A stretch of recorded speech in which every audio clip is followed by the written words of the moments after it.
In today's tutorial, I'm going to show you guys how to hopefully resolve the Windows Update error 0x80070002 if you're running the Windows operating system. So hopefully this should be a pretty straightforward tutorial, and without further ado, let's jump right into it. So we're going to be going over things that both apply to Windows 10 as well as earlier versions, but not everything will apply for earlier versions, so just keep that in mind, but I'll be sure to let you guys know. So we're going to jump into it, and the first thing we're going to do is start by opening up the start menu, and this will apply for Windows 10 here, and that would be to just type in troubleshoot. Actually, it will apply for earlier versions too. It'll look pretty similar, so if you go underneath best match troubleshoot, if you're on Windows 7, there will be a list of different troubleshooting utilities you can use as well. Windows 10 looks a little bit different, so underneath get up and running, we're going to go underneath Windows update, resolve problems that prevent you from updating Windows, and then left click on run the troubleshooter. It's going to start checking for problems here, so just be patient.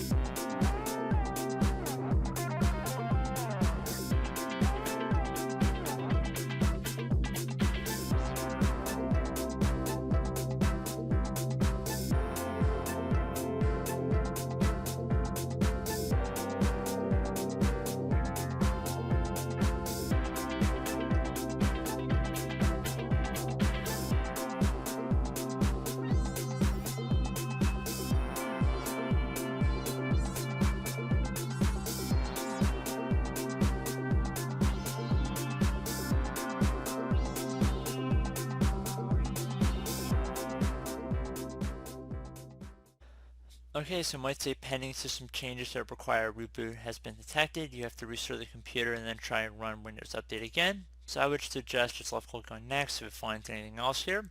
So you can see it's already picking things up. So I'm going to click on close. Would suggest you guys restart your computer, and I hope that was able to fix the problem the first way. The second way, this should again apply for all versions of Windows, and it should look a little bit similar. So we're going to start by opening up the start menu. We're going to type in a File Explorer. Best match should come back with File Explorer Desktop App. I'll left click on that. And now you want to go underneath this PC on the left side. On Windows 7 or Windows 8 it might say local disk, but you want to just go underneath local disk here, and it happens to be my C drive. So I'm going to just double click on that. And then I'm going to go double click on the Windows folder. And now I'm going to scroll down until I get to software distribution. Double click on that one time. So if there's anything in this folder right here, you just want to highlight over everything. Right click and then just left click on delete. You just want to delete everything out of here. You're not actually deleting any Windows updates. This is just basically a cache for the Windows updates that are being downloaded and installed. So it's really no harm in deleting it, just clearing it out. When you restart the Windows Update service and you when you restart your computer, it should automatically begin downloading and repopulating this folder. So if you get anything that say this action can't be completed, just left click on skip, and you can also do this for all current items as well. So you probably won't be able to delete everything in this specific folder, but you want to get pretty close, and hopefully that should have resolved the issue as well. So again, restart your computer. Hopefully that has resolved the problem. Now, if you're still experiencing problems, I would suggest going and opening up the start menu and type in services. Best match should come back with services right above desktop app. Just want to left click on that one time to open it up. And once the services are open, you want to go down to the background intelligent transfer service. Double click on it.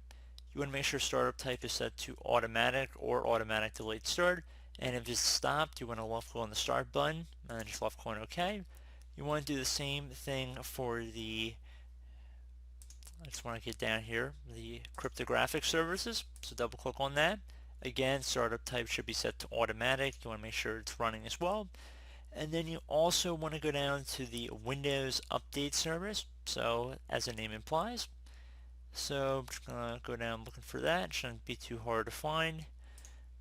Double click on that. Again, startup type, you want to set that to automatic. You want to start it. And apply and OK, and hopefully that should have resolved your problem. Again, restart your computer. There's been a few restarts involved in this process, but I feel like that's not too much to ask for. So I do hope this brief tutorial was able to help you guys out, and as always, thank you for watching, and I do look forward to catching you all in the next tutorial. Goodbye.